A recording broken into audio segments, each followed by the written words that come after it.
Hello, my wonderful people. Good morning, good afternoon, good evening, good night, depending on your time zone or anytime you are coming across my platform. If you like what you are watching, kindly subscribe, put on your notification bell to all notifications. In that way, you'll be able to know when we upload a new video. Here we react to all forms of videos. I want to appreciate YouTube for creating this wonderful platform for us to use to disseminate information to the members of the public. I at the same time put disclaimer that Linda's TV show do not and will not in any way promote hate speech, misleading information, or violence. We are only here to educate the members of the public. My dear wonderful. And this cannot be encouraged. All right, Mr. Obun, you see, the fact that as at yesterday, they released the president that had been held since July 28, I think so. They released him and they made him to sign his resignation paper.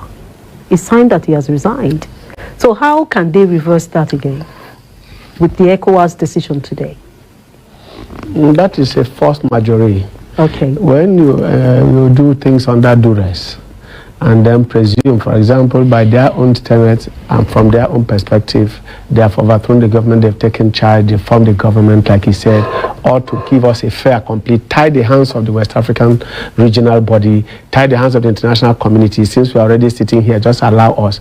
Like a man who stole a car, he steals a car from Calabar and then he runs to Makodi. Then when you arrest him, you say, gentlemen, as I was coming here, I stopped in Goja and saw my parents. They even celebrated and gave me a party and even blessed me. How can you now seize this car? My friends will laugh at me, just leave me with it. Does that make you not to be a thief? Now here you are with a junta that came in, and quickly the chairman called his team together, the ECOWAS, the authority of ECOWAS heads of state, came together immediately and told you can't proceed beyond this point. I mean, a man who goes to a stolen land and then erects a building all through the night, the owner of the land is still the owner of the land. You can take your building away. So what they have done there is just to force the hands of the regional bodies and the international community to accept them. But the most important and most dangerous thing that is happening there is that they are now going to escalate a situation that ordinarily would have been discussed. What is your grouse? You've not even discussed it. You're busy putting blocks and throwing the banters and throwing all kinds of spanner in the works of democracy and smooth transition and diplomatic moves or strategic moves that would have brought calm to the region. Nobody is going to escape it because this is like a nuclear war. In a Holocaust, you have survivors. There are not going to be any winners. The West African region is so fragile and so close-knit. I remember the role of Niger during the BIAFRANS war. I remember also the role of Cameroon at the southern borders, and all these were cooperative entities that cooperated across the borders with Nigeria to make Nigeria one. If Nigeria is one and then is trying to help you, it is only in the national interest and in the regional interest of Africa and the sub-region, which houses, between here and the Central African Republic, houses what Robert Greene used to call the heart of Africa. This is the heart of Africa. Heart of Africa meaning not just that it is in the center, but that almost every resource that you want to see on earth lies between Central African Republic, Niger, Senegal, up to the Kingdom of Morocco within the Maghreb nations. You're going to get all that there. So if Africa is that much, and it is going to be dependent on this, that's why Nigeria in the 80s and 90s became so very tight and hard on recalcitrant regimes within the sub-region and even across the African continent. Is it Somalia? Is it Mali? Is it Guinea-Conakry? Is it Democratic Republic of Congo, then Congo-Brazzaville or Leopoldville? Any of those places that were on the boil, it was Nigerian forces under the auspices of the United Nations that kept keeping the peace in all these areas, the latest being ECOWAS, which was Liberia, Sierra Leone, and all that. So if we've done this and kept the peace for everybody, why do you think you should come here and make it impossible for us to cooperate? For instance, economically speaking, Nigeria is going to be injured. Africa is going to be injured if we are moving away from petroleum and we are going into gas. And there's a gas pipeline moving from here to North Africa. Why do you think that we shouldn't have peace in the sub-region? And you are going to have an unfriendly regime that they are now trying to dam the dam they are trying to put together there is going to affect our hydroelectricity down here in Nigeria. And of course, the gas pipeline going to Algeria will also be truncated. So Nigeria has a key economic interest which governs all relations on earth. Global relations are intertwined and woven together by economic interests. Okay. That is why America is in Ukraine. That is why you have the military bases all over the place trying to ensure that there is protection of the economic interests of each country and each nation. But do you look at the argument of the Nigerians? What they are saying is they are tired of staying under France. They don't have their freedom. They cannot use their, they pay tax as a nation. They pay to France. And during the protests where they had people from Niger, where there's those supporting the military junta, they came out and they were burning down France flags and hoisting that of Russia because they believe that Russia has given them freedom. Russia said you will have your independence, not the way it used to be. So if that is the case, don't you think these people are fighting for a right cause? Because they are already asking them, if you want gas, come and build gas station in Africa.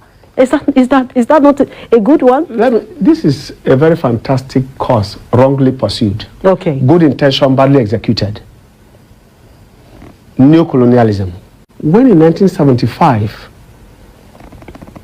in Congo, or was it Angola, Murtala Mohammed, that famous speech, Africa has come of age. It was about the eradication and elimination of neocolonialism. If France is the issue, can't a democratically elected government be made to pursue that agenda? Do you need a military junta? In any case, watch America and see what you call the military-industrial complex. The industrialists, who are the big business moguls in America, cooperate and interrelate with the military officers who, after retirement, become the bastion of American democracy. Very few American presidents don't have military backgrounds. Very few. And those who do not have military are the best of their intelligentsia. Whether you are talking about Al Gore as vice president, whether you are talking about Bill Clinton, whether you are talking about Obama of yesterday here, you are going to find the best of the best in America while others are. So if we have military officers, for instance, in our own country, in our context, we have had 2 military heads of state who later on were elected democratically to become civilian presidents. So whatever agenda you want to play about neocolonialism, we moved from 1976 by planting refineries from Warri, Port Harcourt, up to piping them to Kaduna. Today, the person who did that in 1976 as a commissioner, then commissioner, they were ministers who are called commissioners. Federal commissioners. Federal commissioners. General Buhari, as minister, built those refineries. As elected president, he couldn't make us refine oil. That is the contradiction you must cure within the democratic space, not by jackboots and bayonets. Not to the use of the gun. You do that with the barrel of the ballot. The barrel of the ballot. It cannot be done with the barrel of the gun. Because if this man didn't complete the agenda, the next person should be able to do that. Look at the case, for example, of Osama bin Laden. The war started with him from the Republicans. It took a Democrat in Obama to get him out of the place. That war didn't start with Obama. It started with the Democrats. So if governments are going, the national interest must at all times be at the focus. And if Nigeria has made the point that Africa is the centerpiece of its foreign policy, then it follows that each regime, whether it is black or blue, whether it is Labour Party, whether it is APC, whether it is PDP, that president who comes to Nigeria must keep in focus that interest of Nigeria, the national interest of Nigeria. Because if you don't have a Nigeria, there will be nobody to relate to it, calling ECOWAS or calling AU. The Nigeria first. And that is for me where we are. See, the fact that people are still saying that military junta is not the best option. But if you take a look at what is happening in Africa, most of the countries of Africa, our leaders are so corrupt, most of them. And these are the things that are pushing these people to say, let's go for an alternative. That's why you see Mali is still there, Guinea is there, and all that. Then how do we solve this problem? Because nobody wants war. The people from the northern part of Nigeria are already saying, but if you throw a missile into Niger, it will affect us. It will come back. No, definitely. You might know how a war starts. You don't know how it ends. It ends, yes. Okay? whatever you do, whether you allow the junta in Niger to continue, there's a consequence. Yes. Whether you take them out, there's going to be a consequence. But what we need to look at is the worst governments we've had in Africa were military governments. Idi Amin was a military officer. I can go on and on and on. In Zaire, Mobutu Sese Seko was a military officer. Samuel Doe was a military officer. Name them. What I'm saying is that you are a military government does not, cure you of corruption. The problem, even with military governments, is that it is not a democracy.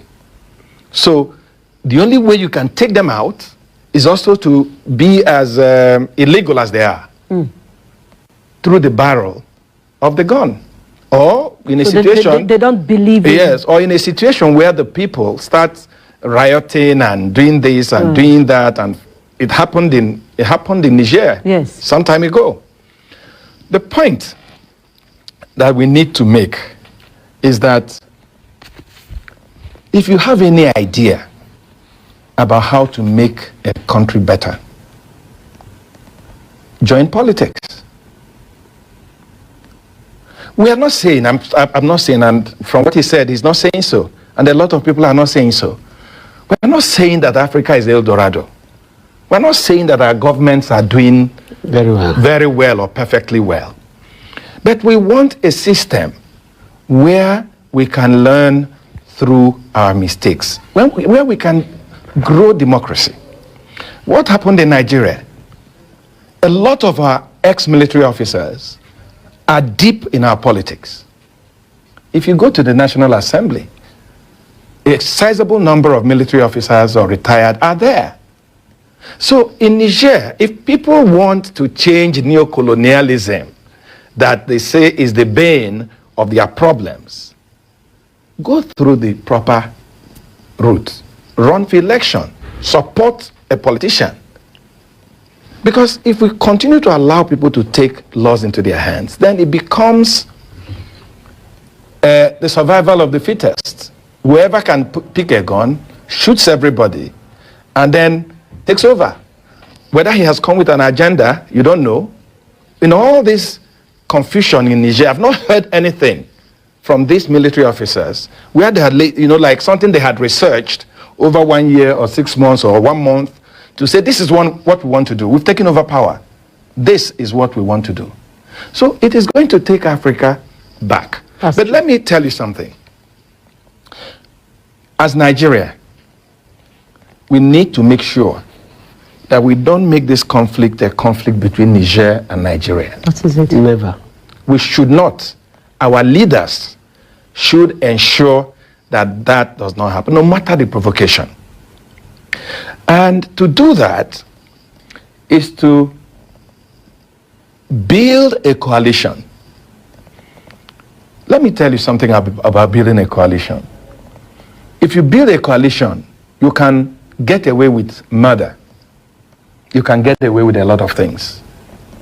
That's what the West did to us in Libya. They built a coalition, got a UN resolution, and by the time you started shouting, oh, that's not what was said, it was over. It was over. We need a coalition. And I was glad when that communique was being read about the efforts to ensure that the AU is buying into this, that the United Nations is buying into this.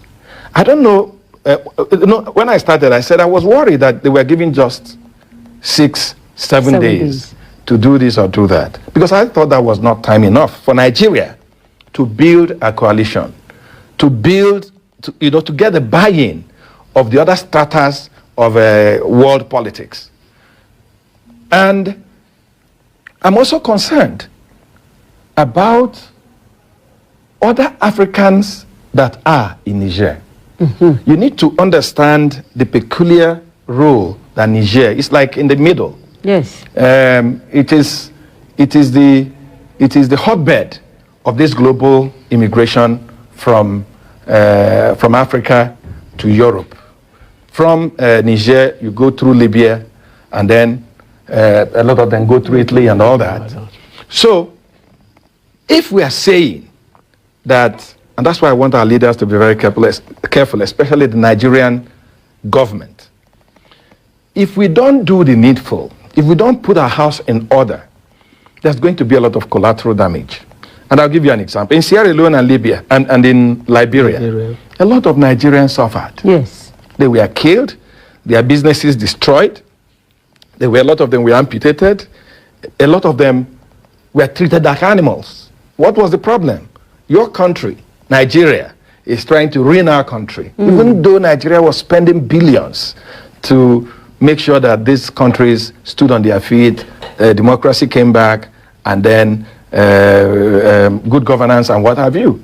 But a lot of Nigerians suffered. So if we give Niger 7 days, and assuming, I don't know, of course, the soldiers won't tell you what they're planning. That's true. I don't know whether they want to invade tomorrow. I don't know whether they want to invade in another week. But if that happens, a lot of Nigeria, we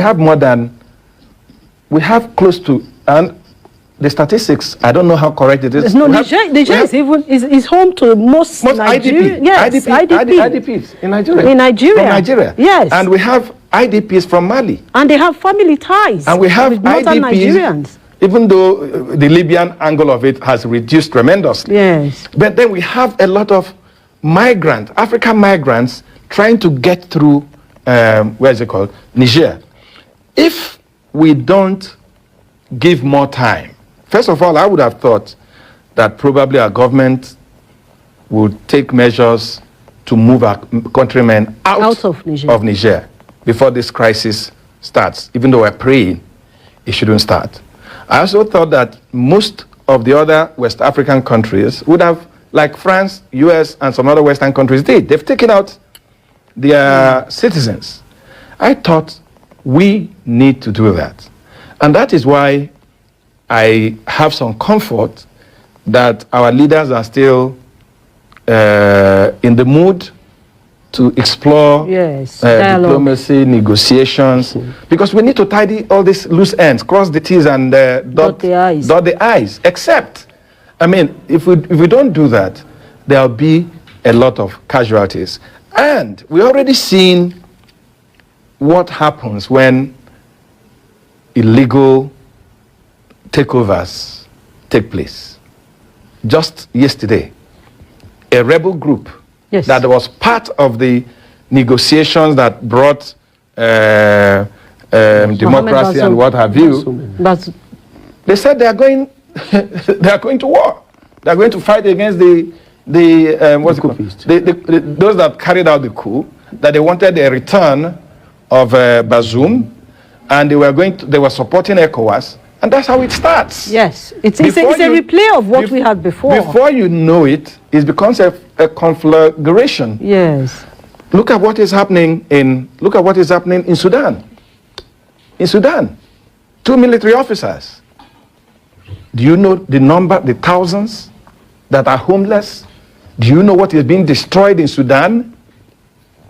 And then when you look at a country like Niger, it has been one coup after another.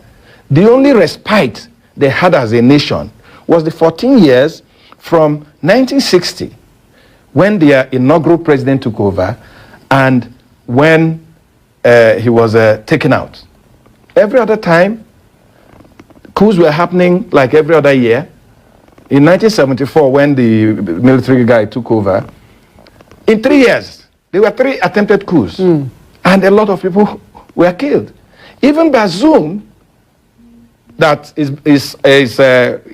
they claim they have the throne, because as far as the rest of the world is concerned, he's still the legitimate president of Niger. And that's why France earlier today or yesterday said, you can't tell us that we are interfering in your affairs, because we are here because of an agreement legitimately signed with a constitutional government. Okay? So, we need, and I hope they will, they need to understand the implications of what is going on. But I also urge our leaders to be as sagacious as possible, to be as patient, to persevere even more. I know the irritation, I know the anger, I know the fears and all that, but the consequences of a military invasion of Niger will be so far-reaching. And whatever that can be done to avoid it should be done. But I also, as a student of history and as a student of international relations, I also think that there should be a deterrent, that these guys should be used as an example that this cannot happen. But in the region anymore. Yeah, in the region anymore. And if we can send that message, tidying it up diplomatically, I'll vote for that. Without war. Yeah, but if it gets to that, that, then what needs to be done needs to be done. All right. I think we still need to revisit, take a look at some of the points raised after the meeting in the communique that was issued. If we have it, let's just quickly go through it again.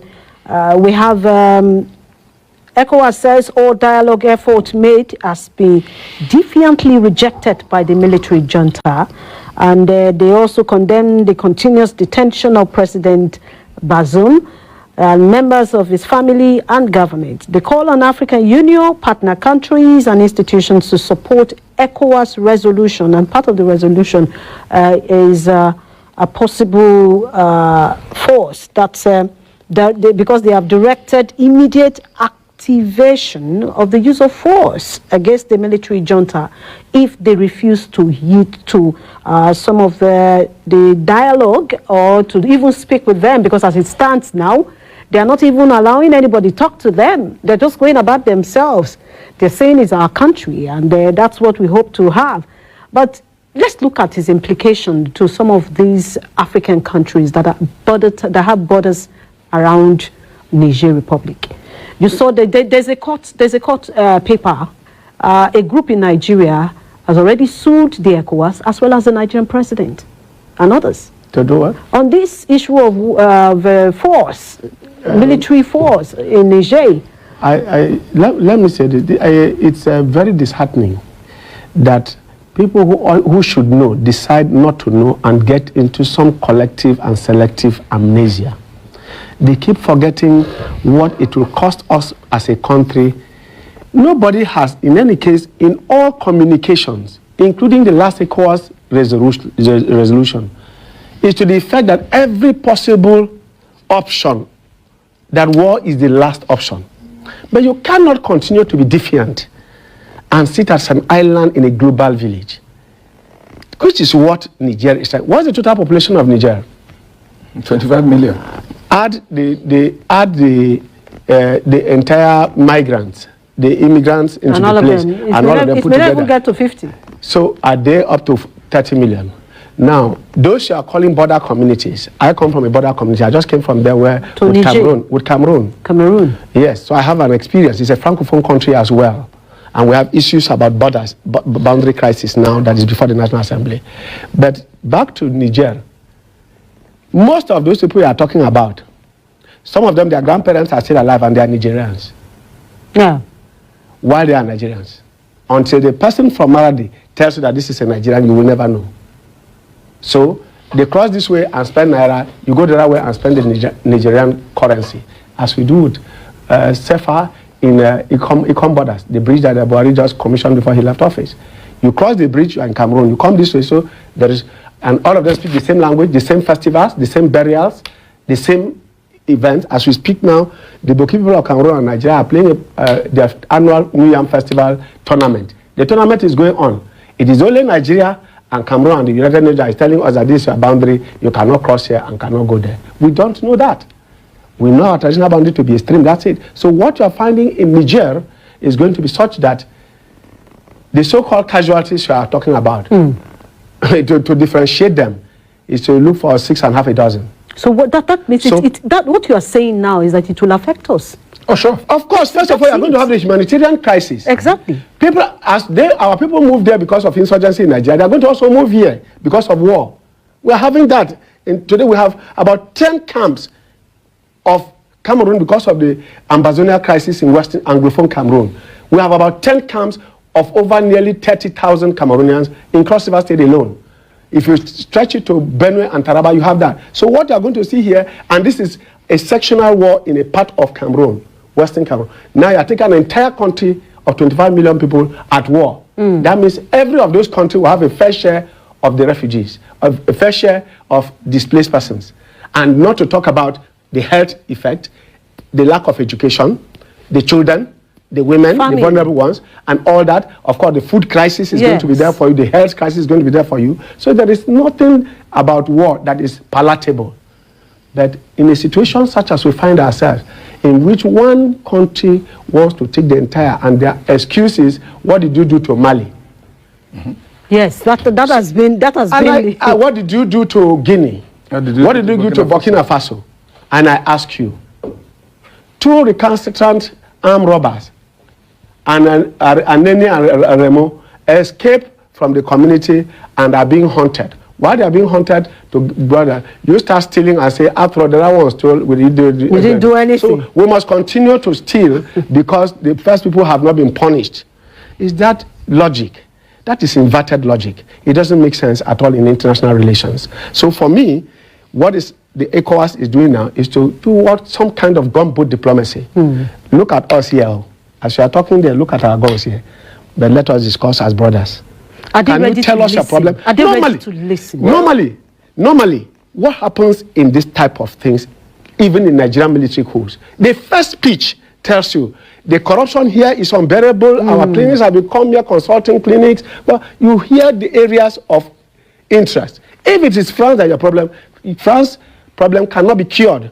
The imperialism of France cannot be cured by a military coup. It can be better cured even with a political actor or a retired military general who returns to where he's somebody and but they're not listening. They are not even talking to anybody. Well, they're not talking. They're not talking to anybody. So it's not about the people of Niger. It's about them and power.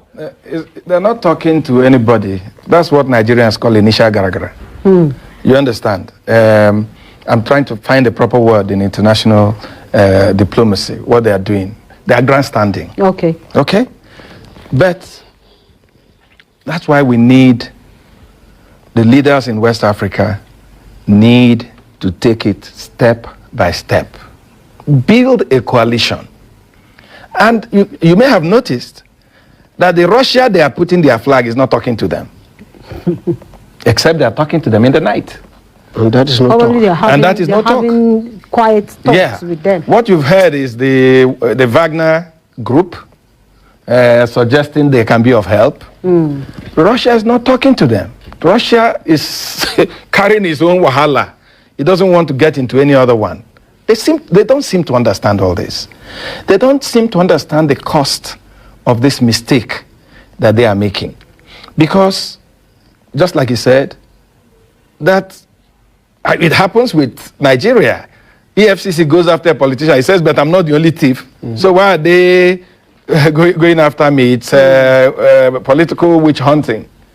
So we're going to let everybody just go because it has happened before. Because it has happened before. So they are, I said, they're going to, deterrence is a very key weapon in international diplomacy. So they're going to make themselves the scapegoats. And I hope that the West African leaders will not only back, but they'll bite. They should have the ability to bite. That's what the chairman of ECOWAS said. They must have the ability to bite. And I keep talking about it. All right. Building coalition, collaborating with other powers. That's the only way we're going to suffocate the guys in Niger. Okay, and thank you they can't run to anywhere. Landlocked. They are landlocked. They are talking. The only people that are talking to is Burkina Faso, Mali. They are not even out of their own problem, so they can't do anything for them. Gentlemen, our time is gone. I want to say a big thank you to the astute broadcaster, a foreign expert veteran. He's a foreign expert He's still a broadcaster, even if no matter what you say, he's at the moment the CEO. Signature TV is a news and current affairs commentator. Thank you so much for sticking to this video to the end. Like I said before, now it's time for us to go to the comment section to air our mind and our opinion. Say what you think about this video and this platform.